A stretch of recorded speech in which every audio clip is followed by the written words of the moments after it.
What's up guys, welcome back to another Gwent video, and today is an exciting day because the second sub-expansion for Price of Power has been revealed. It's called Thanedd Coup and it's coming out on August 3rd, which is actually really close. I love this, it's so cool, right? You know, 2 months ago we got another, we just got an expansion, and now we have another one. Anyway, let's quickly look at the description of Thanedd Coup before going to the cards that were revealed today. Most battles are fought on blood-soaked fields, others during violent sieges, but some are waged via more treacherous means. Why bother assembling and equipping armies when all you need to do is strike a shady deal? A well-placed agent hidden among an enemy's ranks can be worth more than 100 swords, and a well-timed betrayal can do just as much damage. Pick your side during the infamous clash of the most powerful mages on the continent, the Thanedd Coup, and fight to the last spell. So if you guys don't know what the Thanedd Coup is, I would recommend just going to the I think it's the Witcher wiki. Just type Thanedd Coup and it should come on as the first option on Google. I would highly suggest going through it because it's actually a big important event in the Witcher universe. So, you know, and there's a bunch of significant names that we might see as Gwent cards in this expansion. So, just like Once Upon a Pyre, we're going to be getting 26 cards, 4 for each faction, and 2 neutrals. The factions will be each getting 1 legendary, 1 epic, 1 rare, and 1 common. So, with that all out of the way, let's just jump into NR. So, I'm just going to zoom in here, just because I think it's going to be easier to see the cards. So anyway, Northern Realms, work together with your fellow mages to protect Aretuza at all costs. So keep in mind that the 4 cards we're going to see today are going to be add-ons to the 4 cards we got in the first sub-expansion. Keep in mind that all these sub-expansions are still part of the same expansion, so they're going to build upon similar archetypes or concepts. We'll see the same keywords that we saw from the first one. So first up is Tisea de Vries. I'm just going to call it Tisea because I'm not sure how you pronounce the surname, but legendary human mage, 6 strength, 12 provisions. Great card art as usual. Deploy at the end of this turn. Reset the order of all allied mages that use their order during this turn. They will not enter here. No one invited those royalist lackeys who carry out the orders of their short-sighted kings. Tisea de Vries. I have no idea. So, immediately looking at this card, she seems like a massive payoff card. If she goes off, this is a massive amount of points, right? It's a win more card. You play this, you're essentially you play this when you're already winning and you just win more. There's no way your opponent can stop you, right? So the way this works is you have a bunch of order mages on the board whose orders you have not used, and the turn you're ready to play Tisea, you then use their orders and then drop Tisea on the board, and then once you click the end turn coin, all their orders will be refreshed, which means then you can, in the next turn, you can reuse their orders. That's key. That's important to understand. You cannot use their orders in like a previous turn, as their orders then will not be reset, as this says right here, during this turn right here. So let's look at all the mages that NR has. I believe this is actually neutral as well. Yeah, so it's neutral as well. So mages. Sorry, mage. Faction, gonna go neutral and NR. So neutral first. Orders. So Redea doesn't count. None of these count. You can reset Yennefer's order, which is pretty useless. I wouldn't say that's valuable. So neutral wise is not really much impact, but Northern Realms wise, we have Gerhardt, so you can reuse another patience. Keep in mind that once you reset their orders, their patience value will go up by 1 as well. So if you use your Gerhardt at 4 when you play Tisea, then the next turn he'll be at patience 5. Keep that in mind. Ildiko, you can reuse the boost ability if you so wish. Istred as well. Margarita's Lock. Sheila's second damage by 2. You can use destroy an unit's shield again. This is, you can damage another unit by 1, and of course, Bad Art Student. Now we also have a few more cards that were revealed with NR yesterday and today that I want to talk about that synergize with Tisea as well. So the first issue I have with Tisea, let's just go back to her, is that she reminds me of Rien's from NG. It requires a lot of setup, a lot of conditions need to be met, but if met, she has a huge payoff. However, a lot of the times, she's not going to get you much value. And the reason for this, I believe, is because all your mages are going to be controlled. you drop a Banner student on the board, it's not going to live because that's a very powerful card that is a potential carryover for, you. And so your opponent's going to be like, nope, I'm going to kill that so that its patience does not get higher and higher. Same thing for Gerhardt. It's very risky floating a Gerhardt because he can be locked, he can be killed. Sometimes Gerhardt, you just want to drop him as a 13 for 11 instead of, having the risk of, losing his value later on. And also some cards you just don't want to float them, like Margarita being a lock. You don't necessarily play Margarita and then just leave her until you play Tisea, right? You want to lock something immediately. That's the reason why I play Margarita. So that's the reason why I think Tisea is a bit of an iffy card and reminds me of Rience in that way from the previous, the first sub-expansion. If she goes off, and there are a lot of variables around it, she's a fantastic card. And she'll only go off if you're winning. If you're dominating the round, Tisea is just going to help you dominate even more. But if you're losing, she's a 6 for 12 that you feel sad about playing. So as usual, I'm just going to give a quick star rating based on my theoretical interpretation of how these cards are going to perform. I love the design of this card and the art is great, but I think this is honestly a 2 out of 5. It's one of those cards. Plus, it's also at 12 provisions, so it's competing at a very high cost. If you look at NR provisions, right, you have 11, 12, so you of course have AA as well. Roach is obviously very popular right now in NR. AA, as I said, Oniromancy is obviously sometimes run. Erland is kind of popular in Witcher, Baron stuff. So yeah, you have a lot of expensive cards like a Dahlia as well that you're running. And so it can be difficult to find a mage deck. However, we look at the other cards that were revealed and we'll see some other potential opportunities. Anyway, the epic card is Laetitia Charbonneau. 6 strength, 7 provisions, human mage. I love the artwork as well. There's actually a cool connection with the next card that we'll see. Practice makes perfect right here, but we'll go to that later. Human mage, patience auto ranged. At the end of this turn, patience value of all allied units is increased by 1 instead. You cannot control what the world throws at you, but you can decide on how to react. Laetitia Charbonneau. Interesting.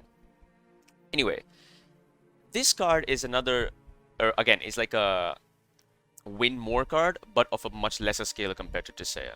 The way she works is she has her own patience value, which goes up by 1 every turn. And essentially, when you decide to click her patience, all the other patience cards on the board, as long as their orders are have not been used, their values will go up by the amount this is. So if she's at patience 2 and your Banard student is at, let's say, patience 4, and you click Laetitia, Banard student goes to patience 6, and that's pretty interesting. But she doesn't affect just one card, she affects all the patience cards on the board. So let's look at all the patiences we have. Patience. So right now we have 3 patience cards. This one is not a patience card, it's a card that uses patience as an engine, right? So yeah, I think honestly she's best used for stuff like Banard. Again, you have to keep things floating on the board, so I think Banard students are typically the best ones, and Istrid. Gerhardt, I don't see her being used with much, since Gerhardt is typically dropped towards the end of the round, mostly as a pact, right? You play him for a pact. So pretty interesting, right? So, it's an interesting card. I really like the design, and I think it's something that makes sense in NR. I don't have much else to say about this card. I think she's a pretty strong card. I'm gonna give her a 3 out of 5. I think she's a good card. Alright, next up is a spell. Another spell at 4 provisions. Keep that in mind. That means that Gerhardt actually has 3 targets now. So Pact, Teleportation, and now Practice Makes Perfect. And look at the card art. This is the same classroom. 3 apples, 3 apples. They're float. You can see the girl's hair here. Girl's hair. This is so cool. I love it. Really good stuff. Anyway. Shuffle an allied bronze mage, so not just NR but any bronze mage, to your deck and play a random bronze mage from your deck. Boost the unit you played by 0. Increase the boost by 1 for each unit with patience you played this game. A lesson a day keeps mediocrity away. Haha, because apples. An apple a day keeps the doctor away. Woohoo. I love it. Cool stuff. Also, for some reason, these 2 cards give me Philosopher's Stone vibes. This is like Professor Flitwick teaching the class Wingardium Leviosa, and you have here Ron, Harry, and Hermione, right? Like, this is Hermione. This could be Neville actually. This could just be, I don't know, some other student. I just love it. It just gives me such Harry Potter vibes. It's insane. Anyway, yeah. So this is essentially a decoy that NR has, a 4 provision decoy where you can shuffle away an NR mage, not just an NR mage, a bronze mage on the deck, and you pull out a random bronze mage from your... Now, I believe based on the wording, you can actually pull out the same mage again. Decoy does work in a similar way, so you can actually pull the same mage, you just shuffle it away. So for example, let's say you have a damaged Banner student on the board. You use this on it, and then you can pull out something else, like a Sentient Spellweaver or the same Banner student, or you could pull out an Aretuza Adept, or you could pull out a... what else is there? Bronze card type, unit, color, bronze. So you could pull out a Banner Tutor, you could pull out this. Obviously, there's like a bunch of stuff. And it's also boosted by the amount of patience units you played. So this is similar to Gord. Gord boosts himself by the amount of spells you've played, right? Sorry, special cards you've played. This is in a similar vein, the amount of patience cards you've played. So how many patience cards are there in the game right now? Let me just... Yeah. So we have 1, 2, 3, 4. Sorry, 1, 2, 3, 4. This is not a patience card. So 1, 2, 3, 4. So right now, currently, honestly, it's probably going to play as a boost something by 3.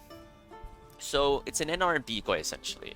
We do have more bronze patience cards being introduced. Of course, we have Letitia, obviously, and of course the final Aretuza student, which also has patience, by the way. So we'll come back to that. So.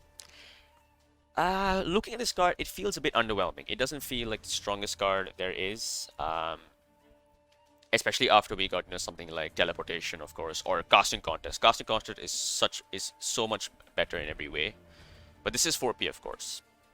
It is a spell, so it synergizes with your Sentient Spellweavers. It gives them another charge. Keep that in mind, and it can be used to remove a damaged bronze mage, I guess. In round 3, are you really going to play this? Because yes, it gets better with more patience cards you've played, but I still don't think it's going to be something you want to play in round 3. Maybe in a long round. Who knows, right? So I think looking at this, I think it's another average card. I think it's 2.5 out of 5, I would say. It doesn't seem very impactful. It doesn't seem like the best card there is to play. Love that card out though. Anyway, final up is the common card, Aretuza Student. 4/4, Human Mage, Patience, auto range to boost an allied unit by 0. Knowledge beyond measure is a sorcerer's greatest treasure. This is another Harry Potter reference. This is actually the Ravenclaw slogan, I believe. Yeah, this is Ravenclaw slogan. We first hear this in BubblyPhoenix, I believe, by Luna. So the Ravenclaw slogan is, wit beyond measure is a man's greatest treasure, right? Knowledge beyond measure is a sorcerer's greatest treasure. Some really cool Harry Potter Easter eggs here. I love it. So this card literally makes sense. This is basically the polar opposite of Banner Student. You've got the fireball here with damage, melee row. You've got the water here, which is, really typically situated with healing, and she's boosting. Makes sense. And you play on the range row as well. It's very simple card. Really nothing much to say about this. I think this is a 3 out of 5. The only reason I think this is worse than Banner Student is because this is boost. Typically, damage is much more preferable, and as it's damage, right? You can remove stuff. You can remove opponent's engines, which is much more valuable, as I said, as boosting. In a deck which typically runs Banner students, you are never going to replace them with Aretuza students. Simple as that. However, you're also not going to replace something like Radowitz Royal Guards or Carrick Marines, because those are much more efficient cards to play, because Royal Guard, for example, boosts something by 2 and gives it 2 armor, of course, if it's inspired, which helps you protect stuff. It synergizes with stuff like your duels like Selkirk and Anseus. It keeps things alive. Now this one, however, starts off with a boost 0 on order, so the minimum you can boost something is by 1. So it's a little iffy. However, this card will probably definitely see play in a patience deck, which is what seems to be the archetype that CDPR is kind of pushing for NR mages, like another patience deck. Keep in mind, because it's patience, it actually synergizes with Aretuza Adepts, and this card grows with the amount of patience units on the board. So if you have like 2 of these and two Aretuza students, each of these is going to grow by 4, which is a lot of points a turn. That is a very powerful engine right there. So the more patience cards you get, this becomes better, basically. And this is already a pretty good card, after the rebook. So that's why I think it's a 3 out of 5. I've also seen a bit of a commotion regarding the card art on Reddit. I think the card is actually really nice. It's not realistic for sure, like compared to these arts, which are much more realistic. This is much more stylized, but I like it. It looks nice. Each their own, obviously, but I think it's a really nice card art. One thing that I like to mention is that this girl looks a lot like Emily Cauldron from Dishonored 1. You know, the young princess. I look at this, I think of Dishonored for some reason. I don't know if you all agree with that, but that's just my opinion. Anyway, so those are all the 4 NR cards. I'm just going to quickly go through them. 2 out of 5, 3 out of 5, 2.5, and a 3 out of 5. Actually, no, this is 3.5. This is definitely better than Letitia, in my opinion, more consistently. So yeah, these 4 cards don't seem to be as revolutionary as the first 4 we saw in Once Upon a Pyre for NR. You know, we saw Gerhard, we saw Casting Conte, we saw Banard and Istred, which are a lot more impactful. These seem to be pushing the archetype, be supporting cards for an existing, for an archetype that currently needs fleshing out, and it's being fleshed out, right? Definitely want to try these cards out in a full-on NR Mage Patience deck. That seems like a lot of fun. It just seems like this deck is gonna be like a bunch of engine overload, basically. I forgot to mention one thing as well with Aretuza Student. Because Shani exists, and the way Shani works is that she summons the card you resurrect onto the same row as herself. You cannot resurrect Aretuza Student and Banard Student in the same round, in the same game. Because for Banard, they need to be in the melee. Aretuza, they need to be in the ranged row. So keep that in mind. I would love for Shani to get a quality of life change where you can choose what row you summon the card to. Similar to Signifer's Right in that sense. That would give Shani flexibility to res both Banards and Aretuzas. I don't know if that's going to happen, but currently right now, you are not going to play Shani on the range row when Banard Student exists. Simple as that. But I love the design. I think all these four cards have some pretty interesting designs. We'll see how it goes. There's another card I want to talk about, guys, and that's the neutral card, which was revealed by CDPR. This is called Dwimvendra. I'm going to call it Dwim. Keep it simple. 4 strength, 5 provisions, neutral card, human mage. Deploy melee, set an allied scenario to the final chapter. Deploy range, refresh the order of an allied location.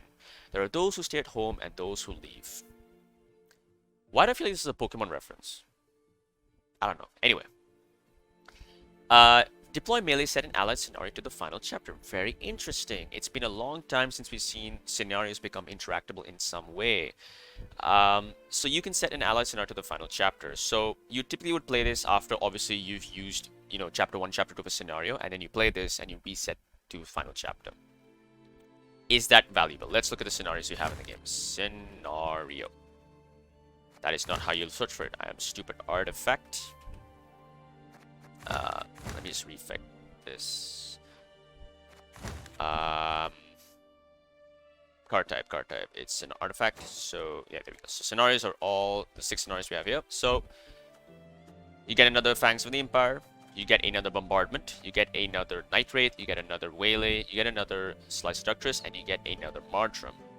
Now, it's not as easy as that. It just resets it. You still have to proc the chapter, which means you need another Druid, you need another Blind Eye, you need another Elf, you need another Death Wish, you need another Machine, and you need another Aristocrat. Is that something you'll see?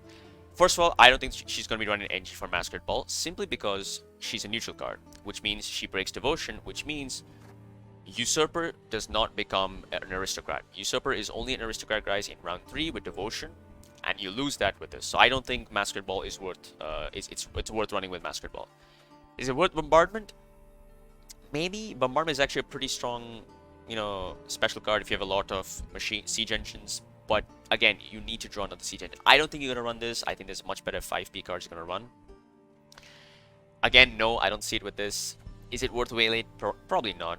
Passiflora is actually interesting. You actually get another Slice Seductress, which means you get a lot of bonded value.